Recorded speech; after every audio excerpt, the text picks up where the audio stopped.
mane pinia video ke puhelo natum la thumbnail ke thek long pen ta natum chini ji mane non Karbi long pen ke thang nai a channel self production pu la channel atum monthly kwansi income ma natum dak thek ponong po la den nam video skip ke pin pen natum lang pon firno la si natum lang pon ron pare chini po pare kwansi la tum income ma pare Karbi entertainer la tum ta do la tum ta dak tak thek ponong pon tum skip ke pin pen lang thingo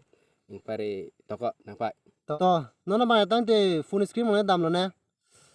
self production la pen Karbi entertainer nu kan si man lin kam dak thek ponong po ta ni jong jong le ka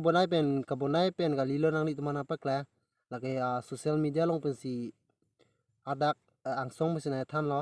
ta si tang te to video le lang pon lo nang de to non ba full screen ma la yo tang te alang le tum income le lang indong na de la self production tum lo yo la thek lang nu la ke self production tum la alang le tum upload ke 222 pen subscriber bang ke 116k gila video view ba nang litung lang mana ko ani pui chini de lan lang mo chini po country bang India la pen channel tab bang music la pen user created bang ke November 12 to 2020 helang litung open like 6k 1 month sen lang litung kilang long la pen monthly income bang lo de don tum la monthly income no yo estimate monthly earning lalu 696 lalu matharam tha 696 pulote ka anna po 100 dollar long 7500 pulote dak hisab am thak anna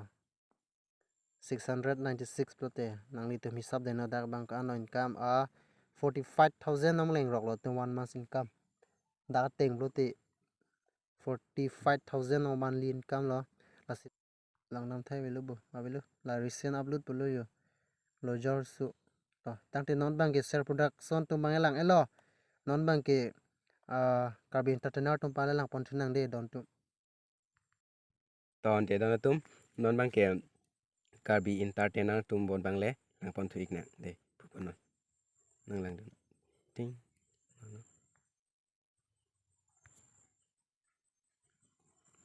jo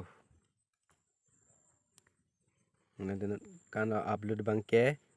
160 na pen subscriber bang ke 90.9k na pen video view bang ke 21 million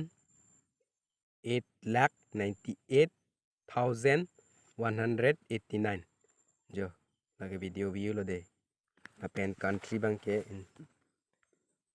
apen channel tab bang ke people apen user created bang ke June 14 2020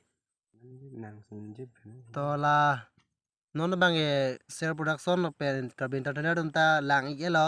ta si ko nga monthly income lang li to ma thek pon long lo la si a video ba la ning ton ing lang de don tum la si next video han le